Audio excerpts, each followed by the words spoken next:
Impact fees are not a law. Impact fees are a choice that a city can, I almost said inflict. A city can choose to charge a business. There's no set rate, and in this economy, in this environment, businesses are hurting and individuals are needing jobs. We need to do everything we can to make the business environment in our local communities friendly to the business owner. Whether it's a contractor that's going to build a new home, whether it's a business that's going to come in and occupy an already existing building. Impact fees, of course, is revenue for the city, but if we are attempting to create jobs, it's counterproductive to charge all of these fees up front. A business owner can't handle the fees. How's he ever going to get his doors open to bring the public in and start making money and bringing jobs to the community? You can't do it when you can't afford it. If you don't have the money, it's never going to happen. So the city has to be business friendly. The city has to consider waiving fees or postponing fees. Traditionally, impact fees are paid right up front. I know that there's possibilities that you could allow an impact fee to be postponed until occupancy, or it also depends on the city's ordinances, but you could do it at the time. They call it the drywall, right at the time the inspections have to be done.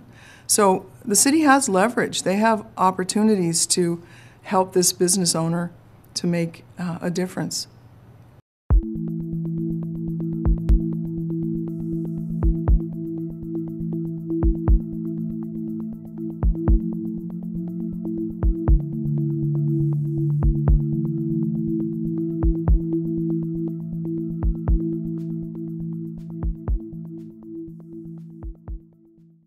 Everything is based on our current economic situation. You can't raise taxes when you can't even keep your businesses open and people are losing their jobs.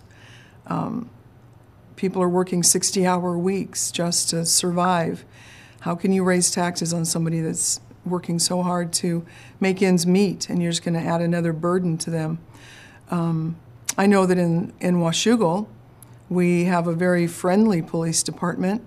We just have, not me personally because I'm not an incumbent, but our current city council members went to the police and they asked them to consider not going forward with the contract. They were at, I believe it was a 3%, possibly 4% raise in the future over a 3-4 year period, and they agreed to take a 1% and then after the first year. And then after that year, they were going to have no increases. So I think the city employees and the folks that are paid with city taxes need to consider that. As a school bus driver for Camas, I had to give up a paid vacation day to help out. The cities are broke, the state's broke, the federal government's broke. We have to just stop the spending. If you're not spending, you don't need to raise taxes. That's just got to be right now. Let's talk in a few years when the economy turns around, when industry picks up. I think that's the answer. Stop.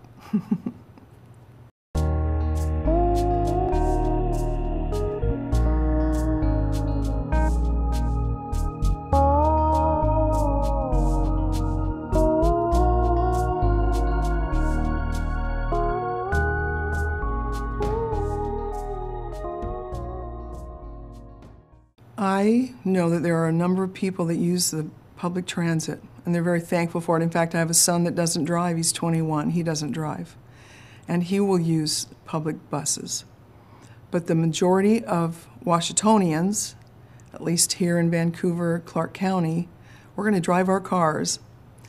The majority of people are not going to use rapid transit. So I would not be in favor of taking up lanes away from cars. We already have too much congestion.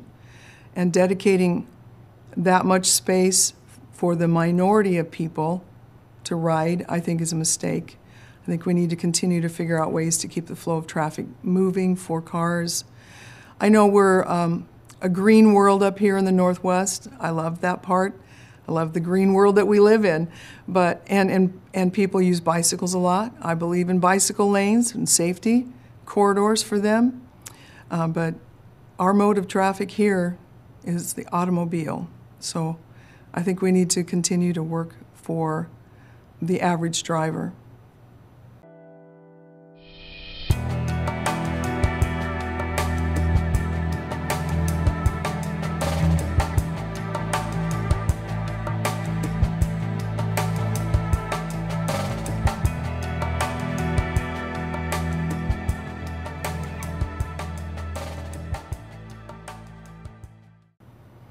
Well, as far as the battery, if it doesn't pencil out, again, it makes no sense. Is a bus going to last 1,000,000 miles? And is it going to be effective to convert a bus? I don't know if they're building the buses from scratch with this type of battery you're talking about. Makes no sense. It doesn't pencil out. It costs the taxpayers all, again, for that minority of drivers. So I'm not in favor of raising taxes. Again, at this time, it's the wrong time to raise taxes. Raising taxes for the minority of users, I don't think it's right.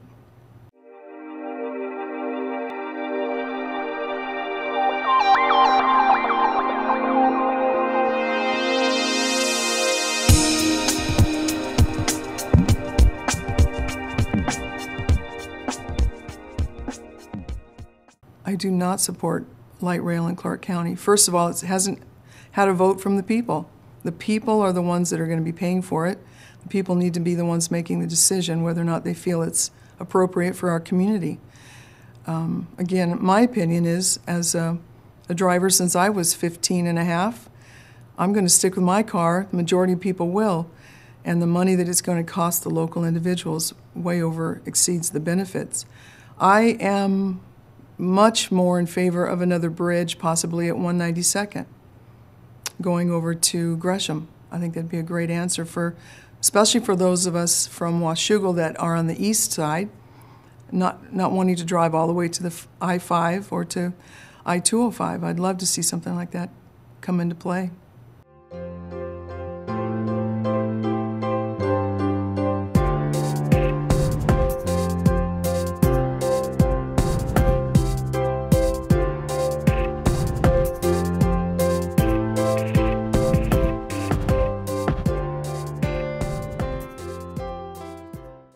I'm very much in favor of growth. Part of the reason is that I came here in 2005. Already back then, they had begun the growth process. There was a large boom, and I was one of the ones that came in and invested my hard-earned money in East County, and I'm as far east as we can get in Washougal. So I would love to see a crossing close to our neighborhood. It can take us up to 20, sometimes 30 minutes just to get to the bridge. My husband works in Portland, so he has to do that drive to the bridge, and then invariably, on a daily basis, there's somebody either stalled or a fender bender, and so he has to sit in traffic to get over that bridge. So let's just see about getting one more bridge, and in the future, go west and make some more bridges. Let's continue to do this crossing. We have a lot of relationship with Oregon. That's not going to change. That's just going to continue to grow. So let's go east. Instead of west, young man, let's go east this time.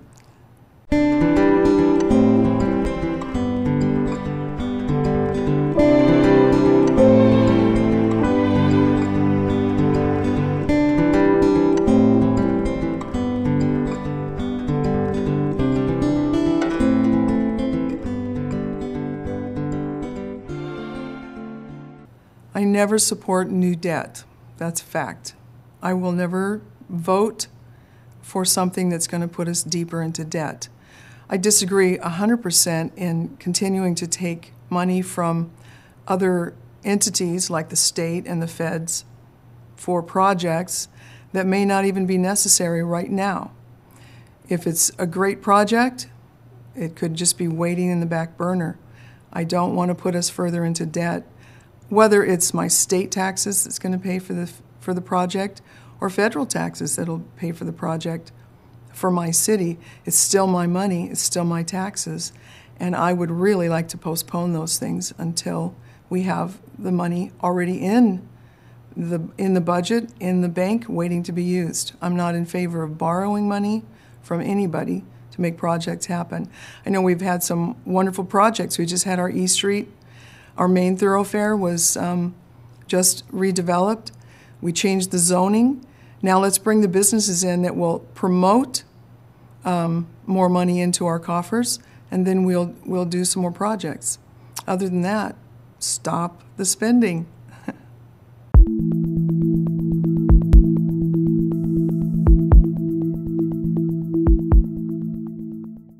I'm very much in favor of increasing finances for our police. We, as Washougal residents, I don't know why I know drugs are everywhere, no matter what city you live in, no matter how big or small it is. But my experience on the street is that knocking on doors, going and talking with my neighbors, that there are drugs rampant. And I have a son that's been affected by it.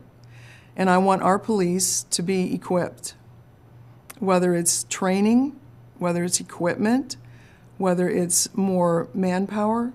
I really want to see our police available and out there letting the drug brewers, the ones that create these drugs, grow the drugs, and then get them out on the streets to know that Washougal's not a good place for them to be, go elsewhere. That's one of my big desires. There's too many young people whose lives are permanently affected by it. You know, I'm a child of the 60s, and I've watched too many friends badly affected by drugs through the years. And now that my sons are of age, I don't want to see it happen. I'm not suggesting to anyone that my son's a drug addict or a drug user. I'm just saying that he's out there because he's a special needs boy. And he doesn't drive. He's out riding his bike or he's on the city bus, and he's vulnerable. And so I want the police to protect my son from those types of things. That's very, very top priority for me. Of course, we all know that jobs and growth has to happen. And partly because we're the farthest east in the county, we're going to grow a little slower than the rest.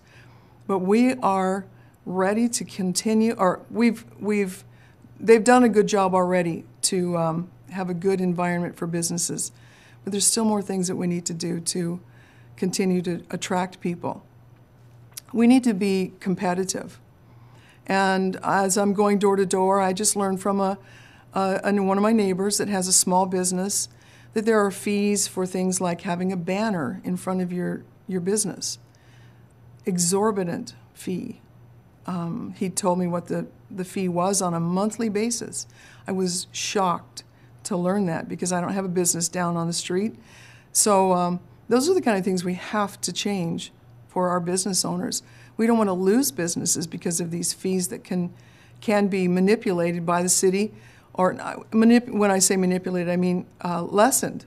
Less government intrusion to the business owners. Government is meant to be there to protect people, not to tax them right out of business. So that's another thing that's very much a priority.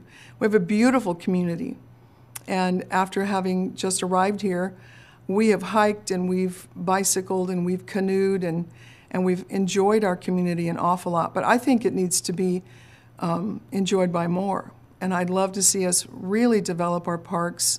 I mean, the infrastructure's there, it's amazing.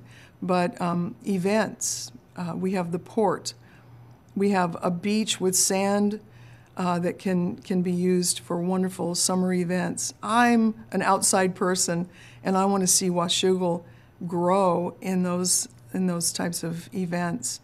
I'm concerned that with the growth of Highway 14, which we're thrilled because, again, we don't like that bottleneck when we're driving home from work every night to have to sit in traffic.